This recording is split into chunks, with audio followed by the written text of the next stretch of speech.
যারা নিজের বাংলাদেশি বলে দাবি করেন, ঢোল ডাক পিটাইয়া জাহিল করার চেষ্টা করেন আমরা বাংলাদেশি, কেউ কেউ আবার মাথায় পতাকা বান্ধা নিজের প্রমাণ করার চেষ্টা করে, তাদের জন্যে আজকের এই ভিডিও।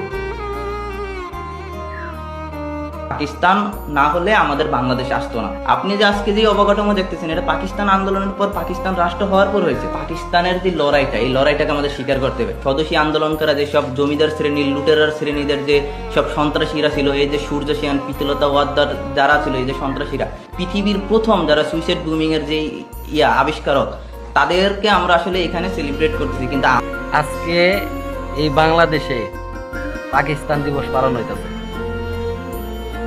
এই পাকিস্তান দিবস যারা পালন করতেছে তারা গর্বিত। যারা নিজেদের বাংলাদেশি বলে দাবি করেন তাদের উচিত মরে যাওয়া।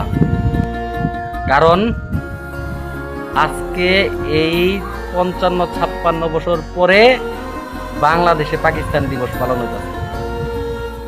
এর থেকে ধিক্কারের আর কি আছে, এর থেকে লজ্জার আর কি আছে? কারণ এখন দেশটা পাকিস্তান হয়ে গেছে। তার সর্বশেষ প্রমাণ আজকে বাংলাদেশে পাকিস্তান দিবস পালন হইতেছে। আপনাদের লজ্জায় ঘৃণায় মরে যাওয়া উচিত।